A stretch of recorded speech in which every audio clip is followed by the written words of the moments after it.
Hello বন্ধুরা, তো আজকে আবার আরেকটা ব্লগ নিয়ে হাজির হয়ে গেলাম। আজকে একটা স্পেশাল দিন, কি বলো তো? যাচ্ছি আমার বাড়ির উদ্দেশ্যে, আমার ভাস্তার জন্মদিন। গিয়ে দেখি রান্না বান্না তোড়জোড় করে চলছে, ভাজা হচ্ছে গরম গরম রাধা বল্লবী। তো কি করব, তাড়াতাড়ি খেয়ে নিলাম কারণ প্রচণ্ড খিদে পেয়েছিল আমার।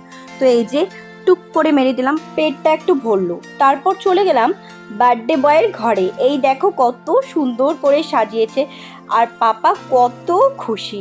আর আমার পাপার না সব কিছু বলতে স্পাইডারম্যান, ডাইনোসর, ওর এগুলোই সব কিছু থিম ভালো লাগে।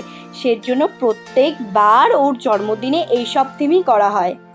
এই যে পাপার আমি সুন্দর করে ছবি তুললাম, পিপি বলে কথা, ওর সাথে তো আমাকে ছবি তুলতেই হবে। আমার আর কি, যখন তখন খেয়েই যাচ্ছি। এখন খাচ্ছি একটু কোল্ড ড্রিঙ্কস, ভাবলাম একটু ঠান্ডা খেয়ে নিই, যে গরম পড়েছে। আর এই দেখো শ্বশুরবাড়ি থেকে লোকও এসে গেছে। এই যে আমার কাকি শাশুড়ি আর কাকা শ্বশুর দুজন মিলে খাওয়া দাওয়া শুরু করে দিয়েছে। পাত্রী চাই আমার টাকা চাই, পাত্রী চাই, আমার টাকা চাই, পাত্রী চাই, পাত্রী চাই না, আমার টাকা চাই। আর ইনি বিবাহিত, এনার কিছু চাই না, এনার জন্য পাত্রী চাই। আসলে আমরা ভাই বোনরা যখন একসাথে থাকি সবসময় ইয়ার্কি ফাজলামি মজা করতেই থাকি।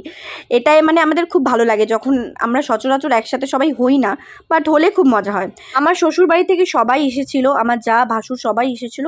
সবাই একসাথে খাওয়া দাওয়া শেষ করে এখন চলছে আমার বাড়ির উদ্দেশ্যে, মানে শ্বশুর বাড়িতে যাচ্ছি। তো এই যে চারজন মিলে একসাথেই যাচ্ছি বাচ্চা কাচ্চাকে নিয়ে। দেখো রাস্তাঘাট পুরো অন্ধকার, মানে একটা প্রাণী নেই। আমাদের যেতে যেতে 12টা বেজে গেছিলো, আর রাস্তা পুরো শুনশান ফাঁকা। আর আমার মেয়ে দেখো বারবার তাকিয়ে তাকিয়ে দেখছে ওর দাদা কোথায় গেল।